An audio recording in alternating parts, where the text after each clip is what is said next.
Joining us now is Republican strategist Ralph Reed and author of God Is Not Great, columnist Christopher Hitchens, who made news last night with his harsh critique of the Reverend. Christopher, let me start with you here and talk about the things you've said, which obviously we know where you stand on religion, we know where you stand on Reverend Falwell. By being so angry about what his legacy was and is, are you not hurting his family and others who may have no dog in that hunt, but who would just like a few moments to celebrate his life and have some peace? Well, I don't care whether his family's feelings are hurt or not. But if they are, they can take comfort from the extraordinary piety and stupidity and, generally speaking, uniformity of the coverage of the man's death. It is, after all, was said by the supposed Jesus of Nazareth to his followers that they must expect to be mocked for their beliefs, because their beliefs will appear to many people to be ridiculous, if not worse than that, and that they are to take it for granted that they will be ridiculed. That's true, I think, of the most devout and serious and thoughtful Christian, but for a vulgar fraud and crook like the Reverend Falwell, it's an obligation to say what one thinks about him, or be left off the air and have people like yourselves broadcasting only piety. And that whatever. I'm not broadcasting only piety. I did my radio show, and now we're having you on here to talk about your view, very different than what else the media is saying. You're having me on and then arguing that maybe it's bad taste to have me on. I don't think that's very I thought it was a legitimate question, because I think people are wondering. Yeah, well, I've answered it. I've answered the question. You have, and I will now move on to Ralph Reed, now that you've answered that question. Good. Ralph, does Christopher Hitchens have a point? It is a free speech issue. He was a polarizing figure. Reverend Falwell was. And there are many people, maybe not all of them feeling as strongly as Christopher Hitchens, but who feel that Reverend Falwell was indeed a polarizing figure who said things that offended many Americans.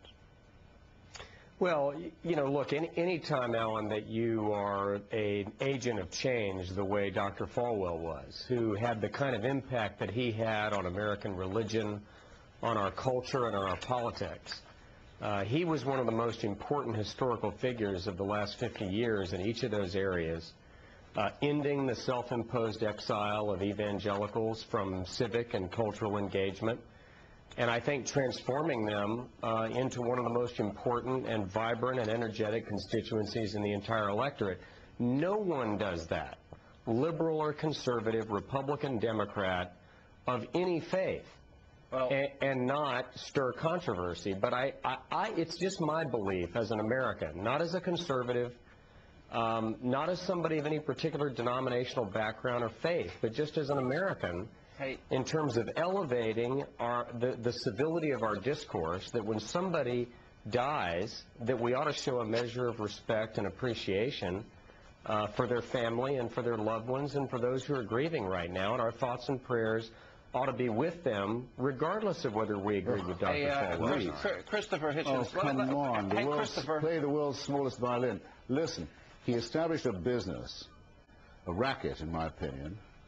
He was a religious businessman in the same way as Mr. Ralph Reed is a religious entrepreneur. He's left the business to his children. It's a hereditary job. Let that console them. You can't have me on and say that I have to say, I'm terribly sorry he's dead.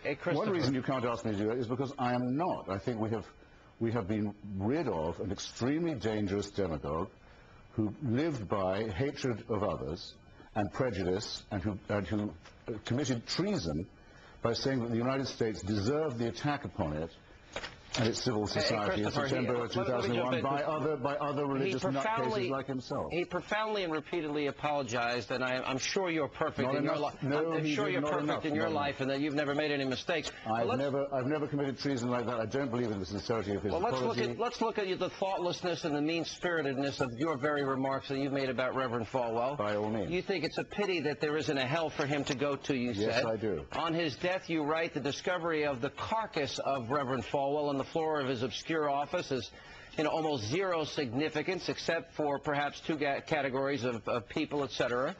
You also say the evil he did will live after him. Yes.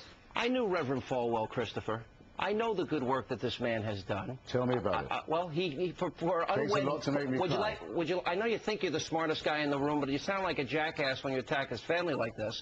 But I know what he did for unwed mothers. I know what he did for alcoholics. I know what he did for drug addicts. Excuse me, sir. Yeah. I did not attack his family, and no fair-minded view of yours will say that. I'm not going to be conscripted into saying that it's my job, when you invite me on to discuss this man, first to say how sorry I am for him and his family. That isn't what I feel.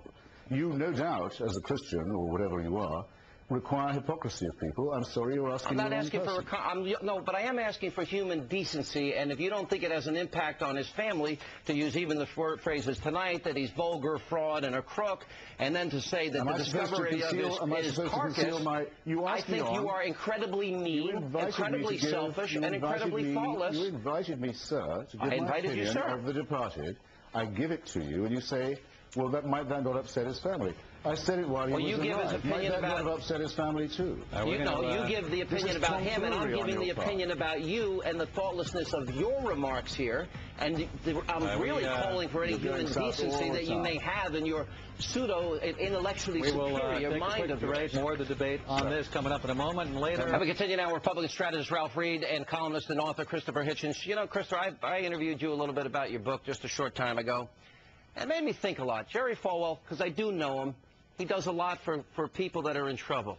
He gave a lot of scholarships to his school. He helped women that were pregnant and needed help. He'd give them food and a place to live and an education. He did a lot to people that are alcoholics, and et cetera, et cetera. You have your hostility towards religion, and that's without saying. You know, I just wonder, you know, when you compare his life, you know, there are a lot of good atheist communists out there like Stalin and Mao and Pol Pot, and you know, they slaughtered millions. Jerry Falwell slaughtered nobody in his life. He may have misspoke once or twice, but he devoted his life to his religion. You have nothing good to say about him at all?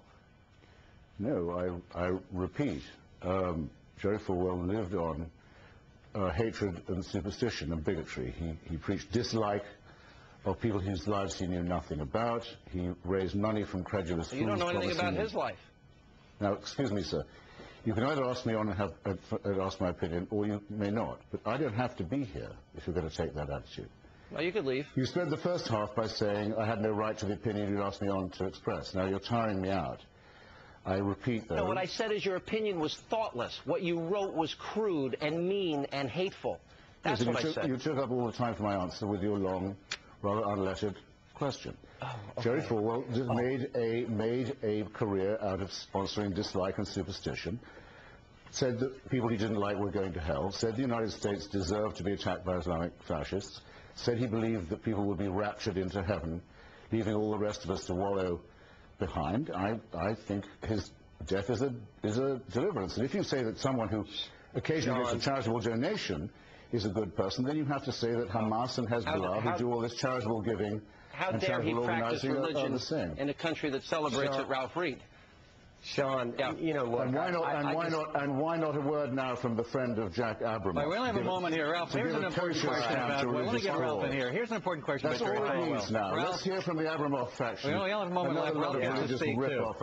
Ralph, hold on, Christopher. Ralph, the big controversy about Jerry Falwell was he fused religion and politics, and that's what people will be debating, I guess, going forward. And after he said he would not do such a thing, would Jesus have advocated the GOP, and was he right to bring in and marry those two and give that impression? We only have a very short time left, Ralph. Well, I don't think that's ever what Dr. Falwell said. What he said was that there were certain transcendent values, such as the protection of innocent human life, the sanctity of marriage, the need to defend the state of Israel, his opposition to communism, his opposition to radical jihadism, and what he believed was that those values should be reflected in public policy. And I think that, you know, when you have a community of Liberty University with its 10,000 students in residence, you have 22,000 members of his church, you have millions of others of people who looked up to him and admired him, I would really hope that people like Christopher would show the decency and respect to let those people mourn and remember his memory without being torn down and attacked. Tell it to your business partner. Good try, Christopher. Tell it to your friend of mine, and I'll miss it. When we come back, Tyler gets too close to a dancing performance.